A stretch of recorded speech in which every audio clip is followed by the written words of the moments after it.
कानून के साथ का पूरा बलात्कार करके रख दिया गया है कि आप एक बंदा है, उसके दोनों टांगे नहीं हैं और आपने उसको 9 मई में 12 महीने जेल में रखा हुआ। जूद 9 माह में पोस्ट बेल ना लगना, इससे बड़ा हमारी अदलिया के ऊपर सवालिया निशान क्या हो। वो जो डीआईजी साहब हैं उनकी स्टेटमेंट ये है कि उनकी जमान पार्क में आंख साया हुई है, लेकिन बंदा गिरफ्तार है 9 मई जिना हाउस में। एक पुलिस वाला ऐसा है जिसका एक दांत टूटा है और पता नहीं कितने बंदों के ऊपर उसने शनाख्त परेड में इल्ज़ाम लगाया हो कि फलां ने तोड़ा है मेरा दांत।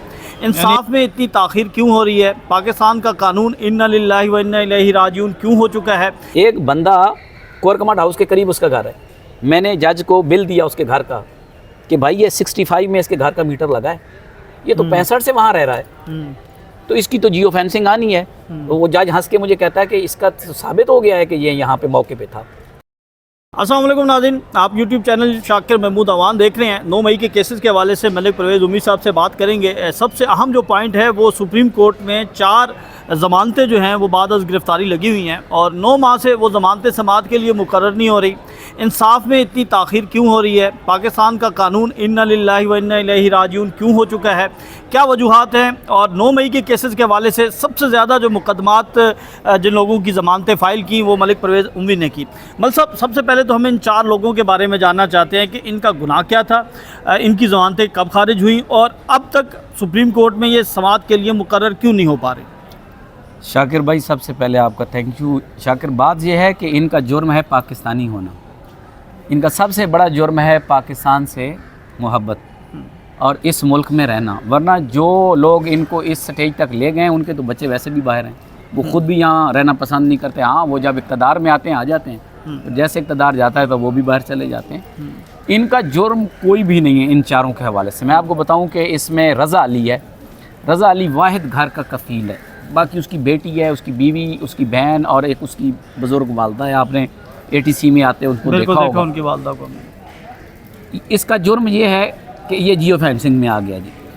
गाड़ी पे वो ये जो चलती हैं राइड्स बुक कराते हैं आप, ये किसी को छोड़ने गया कैंट में तो उसकी जियो फेंसिंग आ गई।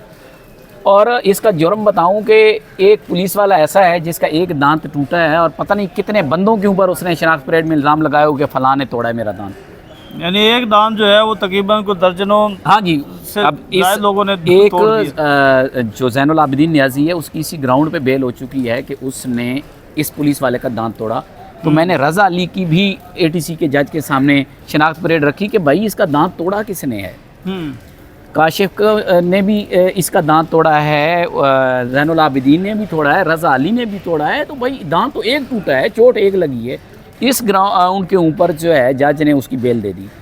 दूसरा जो लड़का है खिज़र, खिज़र का ताल्लुक मुल्तान से है, वो शेफ़ है PC होटल के अंदर। वो 11 बजे दिन को PC में एंटर होता है किचन में और रात 9 बजे वो किचन से छुट्टी करता है और उसका पूरा रिकॉर्ड मौजूद है। अब उसके ऊपर एट्रीब्यूटेड क्या है जी कि जी उसने DIG जो था जिसकी आंख माशाल्लाह सलामत है कि जी उसकी आंख डंडा मार के, उसकी पत्थर मार के उसकी आंख ज़ाया कर दी। अब PC होटल से उसने पत्थर फेंका जाके DIG। आप वही बताएं, उस IG साहब से कोई पूछे DIG से, ना वो उस शनाख्त परेड में हैं, उस बेचारे के ऊपर ये इल्ज़ाम है। उसका पूरा रिकॉर्ड PC होटल ने दे दिया है कि भाई ये तो रात 9 बजे निकला है, वकूआ 4 बजे का है। अब या तो उसने को किचन से कोई चीज़ फेंकी है और वो कोर कमांडर हाउस जाके लगी है। और जितनी मेरी इतलात हैं कि वो जो DIG साहब हैं उनकी स्टेटमेंट ये है कि उनकी जमान पार्क में आंख साया हुई है, लेकिन बंदा गिरफ्तार है 9 मई जिना हाउस में। तीसरा जो लड़का है उसका इधर हाल रोड के ऊपर मोबाइलों की शॉप है, उनका ना एक कज़न जो है वो नहीं मिल रहा था 9 मई की रात। वो 3 भाई निकले, एक उनका कज़न फैसलाबाद से, 2 सगे भाई थे। वो निकले, पहले लिबर्टी थाने गए, पता कर रहे थे कि यार कहीं गिरफ्तार तो नहीं है। वो 3 बजे गए हैं रात को, कहाँ पे, सर्वर रोड थाने के, यार उधर मसला हुआ है वहाँ ना गिरफ्तार हो। उन तीनों को बैठा के नामजद कर दिया गया है 96/23 में। अच्छा, वो नामजद थे। 2 भाइयों की बेल हो चुकी है, तीसरा अभी जो है उसकी बेल रहती है। चौथा जो इसमें है वो लड़का बिलाल वजाद। बिलाल वजाद की भाभी जो है वो पाकिस्तान फ़ुटबॉल टीम की जो इंटरनेशनल प्लेयर है और वो उसका जो वहाँ पे ट्रेनिंग सेंटर था, कोई जो कोच था वो कैंट में कहीं पे अपनी प्रैक्टिस करती थी। वो वहाँ गई, जियो फेंसिंग में आई, पहले उसको अरेस्ट करके 96/23 में डाला गया, उसकी ज़मानत हुई।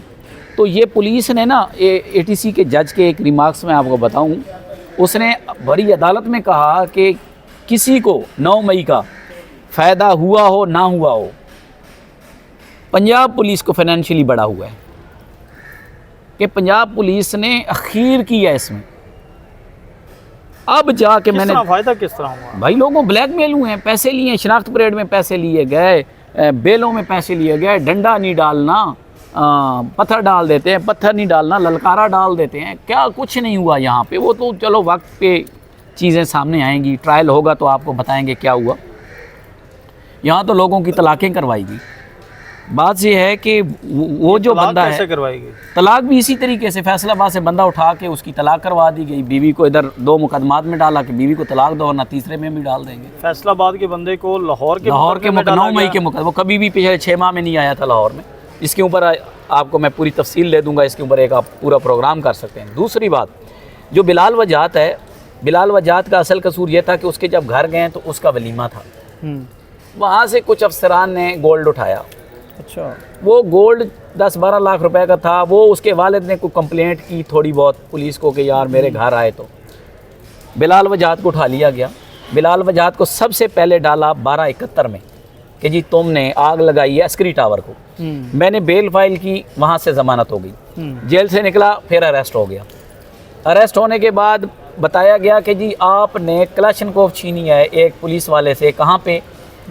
जब थाना शादमान में 768/23 में, उसमें भी वो साबित ना कर सके, वहाँ से भी ज़मानत हो गई। जब वो तंग आए तो उन्होंने जनाब 96/23 में, आप मुझे बताएं कि अगर वो 96/23 का मुल्ज़म था तो पहले 1271 में कैसे डाला गया? अगर 1271 का था तो फिर आपने 768 में क्यों डाला? जब 2 मुकदमात में उसकी ज़मानत हो गई तो तीसरे में एक और जैली मुकदमा डाल दिया। अच्छा मलिक साहब, अब ये बताइएगा कि ये मुकदमात समात के लिए मुकर्रर क्यों नहीं हो रहे? मुबैना तौर पर किसकी इसमें बदनीयती है? कौन असरअंदाज हो रहा है? क्यों नहीं सुप्रीम कोर्ट से इनकी ज़मानतें उन्हें दी जा रही? देखें, जो फरीक है इस मुकदमे में, स्क्वायर कमांडर हाउस हो गया, उसमें कौन है, कहाँ हमला हुआ है? जो FIR नारेट है वो तो यही कहती है ना कि जी स्क्वायर कमांडर हाउस पे हमला हुआ है। नहीं, अब ये समात के लिए क्यों नहीं? मैं वही बता रहा हूँ। आप पूछ रहे हैं ना कि कौन नहीं लगने दे रहा, तो पूरे पाकिस्तान को पता है कि इन मुकदमात में कौन इंटरफेयर कर रहा है या कौन नहीं लगने दे रहा। बल्कि खुलेआम कहा जाता है कि जी जनाब इनको हम जो है सबक सिखाएंगे, इनको सज़ाएं दिलवाएंगे। 9 मई का कोई बंदा बगैर उसके जिसने प्रेस कॉन्फ्रेंस की हो सबको सज़ाएं मिलेंगी। 9 माह हो गए इन 4 बंदों की बेल्स को, जो सुप्रीम कोर्ट में नोटिस हो चुके हैं, उसके बावजूद 9 माह में पोस्ट बेल ना लगना, इससे बड़ा हमारी अदलिया के ऊपर सवालिया निशान क्या हो सकता है?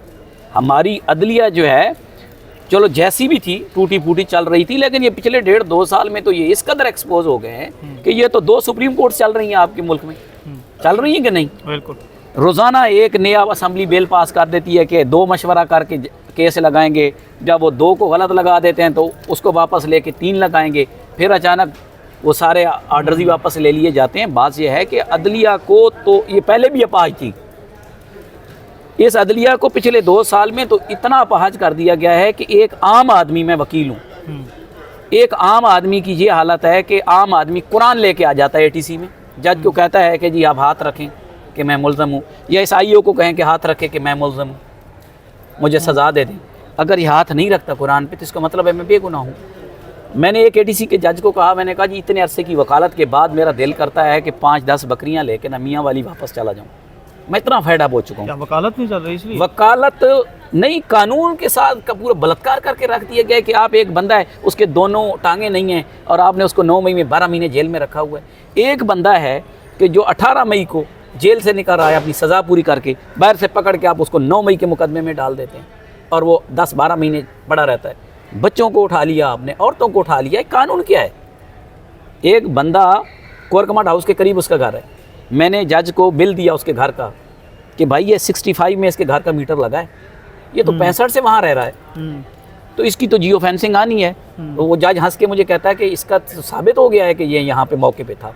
मुझे बताएं कि जब इस कदर अपाहज अदालतें होंगी, इस कदर अपाहज अदालती सिस्टम होगा, तो फिर ये आप क्या एक्सपेक्ट कर रहे हैं ये तो सारा दिन इस फार्म 47 की हुकूमत के दिफा में लगी हुई है पूरी अब सुप्रीम आखिर कोर्ट। में सर ये बता दीजिएगा कि कानून क्या कहता है कि किसी को गैर मुअय्यना मुद्दत तक पाबंद सलासत रखा जा सकता है जब तक उस पर जुर्म ना साबित हो। 2 साल हो चुके हैं, उनकी ज़मानत ही नहीं हुई, जो उनका बेसिक राइट है वो नहीं मिला। देखें, इसको कानून की ज़बान में प्री ट्रायल कन्विक्शन कहते हैं और सबसे ज़्यादा इसी के ऊपर एतराज़ किया जाता है कि प्री ट्रायल कन्विक्शन नहीं होनी चाहिए।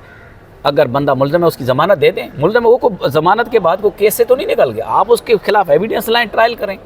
देखें, सरगोदा में हमने ट्रायल किया, यही 9 मई के मुकदमा थे। वहाँ क्या हुआ कि जज ने अदालत ऑर्डर के अंदर लिखा हुआ कि तमाम गवाह झूठे हैं और तमाम सबूत जो प्रोसिक्यूशन ने दिए हैं वो फॉर्जड फैब्रिकेटेड हैं। इसका मतलब है जब मियाँ वाली जो मरकज़ है मियाँ वाली तहरीक इंसाफ का, वहाँ ये कोई सबूत नहीं दे सके तो यहाँ कैसे देने। दूसरी बात, जिससे तलाक करवानी है असल मकसद, उसका 9 मई में आप सबूत कैसे लाएंगे, कहाँ से लाएंगे? ये कोई यहाँ पे जिब्राइल को पेश करेंगे, इन्हीं वकीलों को पेश करेंगे ना जो ज़मानतें 2500-250 लोगों की हुई हैं, उनकी डिफेंड नहीं कर सके। फिर इन्होंने अदलिया को मफलूज करना शुरू कर दिया। अब अदलिया की चौकी फतह हो चुकी है तो अब आपके सामने है कि 9 माह से 4 लोग जो प्री ट्रायल कन्विक्टेड हैं, मैं इन चारों की आपको सबूत देने को तैयार हूँ। अदालत कल मुझे बुला ले, वो बेगुनाह लोग हैं और बेगुनाहों को 2 साल से आपने प्री ट्रायल कन्विक्ट किया हुआ है। अगर उनकी बेल आप दे देते तो कम अज़ कम वो अपनी सफाई पेश कर सकते थे। ये हालात हैं कि वो जैसे कहते हैं ना, हमारी ये जो चौकी थी अदालती, वो भी अल्हम्दुलिल्लाह फतह हो चुकी है और वहाँ भी सुकून माहौल है। उनके अपने बच्चे आज़ाद हैं, उनको अपनी नौकरियों की पड़ी हुई है, उनका कानून इंसाफ मुल्क में क्या हो रहा है इससे कोई लेना देना नहीं। जी बिल्कुल, अदालती चौकी जो है वो फोकी हो चुकी है और निज़ाम कानून आपके सामने है, निज़ाम इंसाफ आपके सामने है और ये 4 जो दरख्वास्तें हैं ये अभी तक समाअत के लिए मुकर्रर नहीं हुई। अगले वीडियो के लिए इजाज़त दें। अल्लाह हाफ़िज़।